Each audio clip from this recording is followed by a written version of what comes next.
Bonjour et bienvenue sur netprof.fr. Dans ce cours, nous parlerons des diagrammes NTM. La résolution du problème des poutres est dans le tracé des diagrammes de l'effort normal N, de l'effort tranchant T et du moment flexion M. On parle de diagramme NTM. L'effort normal. Il est positif en traction, d'où négatif en compression. Soit une poutre soumise par un effort normal de 5 kN en traction à ses extrémités. Nous avons juste en dessous le diagramme qui porte en abscisse la distance en mètres, donc la longueur de la poutre, et en ordonnée la valeur de l'effort normal en kN. Nous avons ici une valeur constante de 5 kN positif vu qu'on est en traction. La même chose en compression nous donnerait donc un diagramme avec moins 5 kN en négatif. L'effort tranchant T. Lorsqu'on parcourt la poutre de la gauche vers la droite, le sens positif est vers le haut.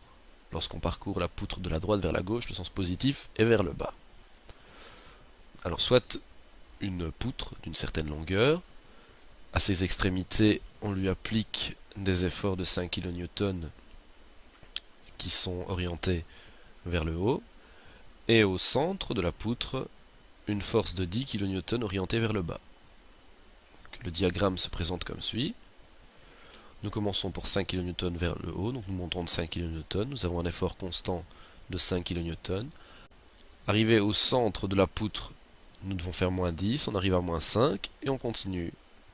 Un effort constant de moins 5 kN, plus 5, et on arrive sur 0. Le système est alors fermé.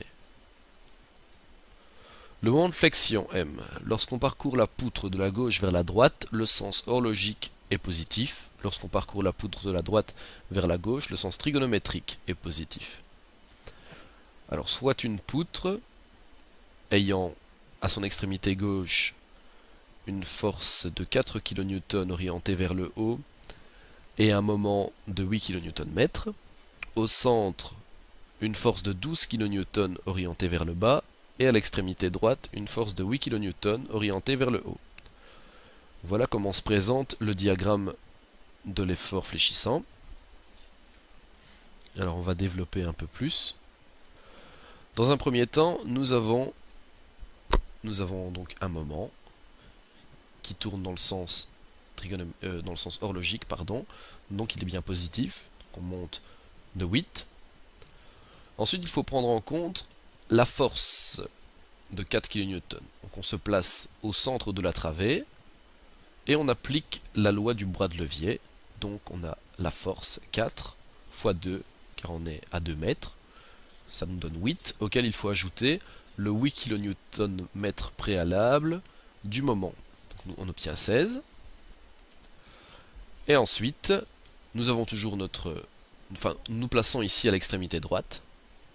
Nous avons toujours notre moment de 8 kN, auquel on va ajouter notre force de 4 kN fois maintenant un bras de levier 2 fois plus grand, donc fois 4, moins, car on tourne dans l'autre sens, 12 fois 2, on obtient 0.